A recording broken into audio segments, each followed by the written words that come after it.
Bismillahirrahmanirrahim. Ilahi anta maksudi waritoka matupi. Ya, assalamualaikum warahmatullahi wabarakatuh, teman.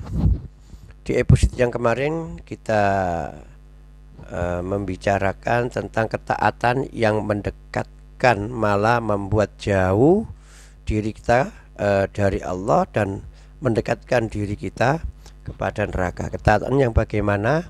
Kemarin sudah kita ulas dan ini kita singgung.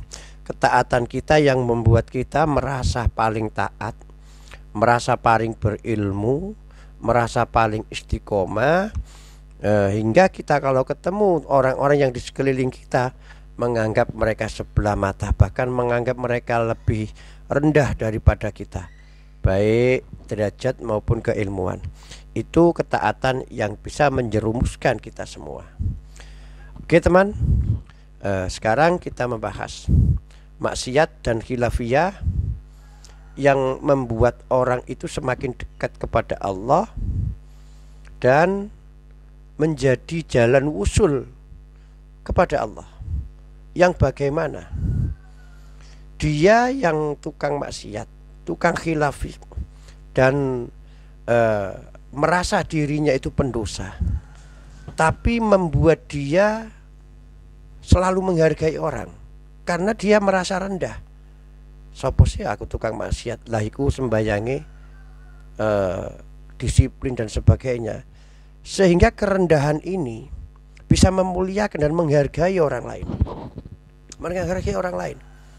Nah, orang yang semacam ini jauh lebih mulia di hadapan Allah daripada orang yang taat tapi sombong, orang yang taat tapi merendahkan yang lain.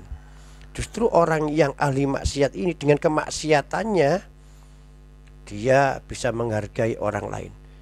Dia merasa paling kotor sehingga ketika bergaul dengan orang lain dia tidak pernah menghina, menyepelekan, barang mencemooh orang lain. Bahkan orang-orang semacam ini biasanya cenderung menghargai, memuliakan dan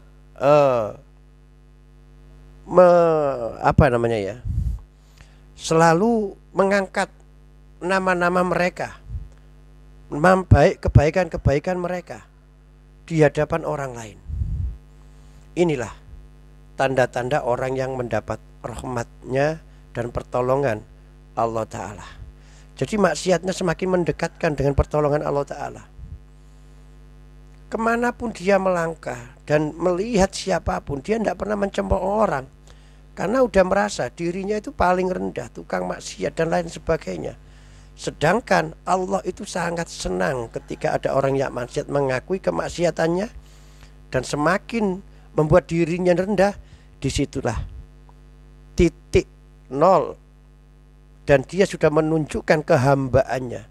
Dan seorang hamba pastinya penuh khilaf dan dosa. Jadi ini teman-teman ya. Makanya sengaja video ini saya bikin untuk nasihat diri saya sendiri.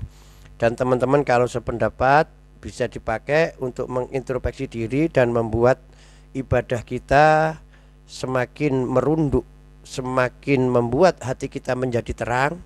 Sehingga keterangan hati ini, ketenangan hati ini dan terangnya batin ini bisa membuat orang lain menjadi adem.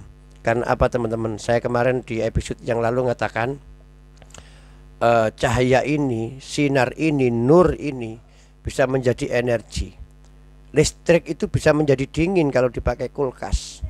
Maka kita energi ini, nur ini, cahaya ini, ayo kita jadikan sebagai pendingin, pengayom dan sebagai lentera. Walau tidak terang, tapi minimal bisa menerangi sekeliling kita. Itu teman-teman sedikit yang bisa kita sampaikan, tapi walau sedikit mudah-mudahan manfaat dan bisa dijadikan kita sebagai nasihat, terutama diri saya sendiri wong bodoh.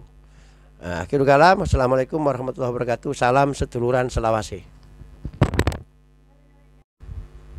Oh ya, nambahin teman-teman. Tapi jangan berarti mentang-mentang udah dengar video ini ya, kemudian ayo kita maksiat, kemudian kita merendah dan memuliakan orang lain, kita tunjukkan kehambaan kita.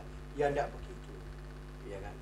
Allah itu lebih suka lagi kalau orang taat yang selalu merendah, lebih senang lagi kalau ketaatan itu bukan dia yang bisa taat, tapi Allah yang memberi anugerah ketaatan itu untuk bisa menjalankan perintahnya dan menjauhi larangannya. Intinya jalankan perintahnya dan jauhi larangannya. Itu ya tambahnya. Assalamualaikum.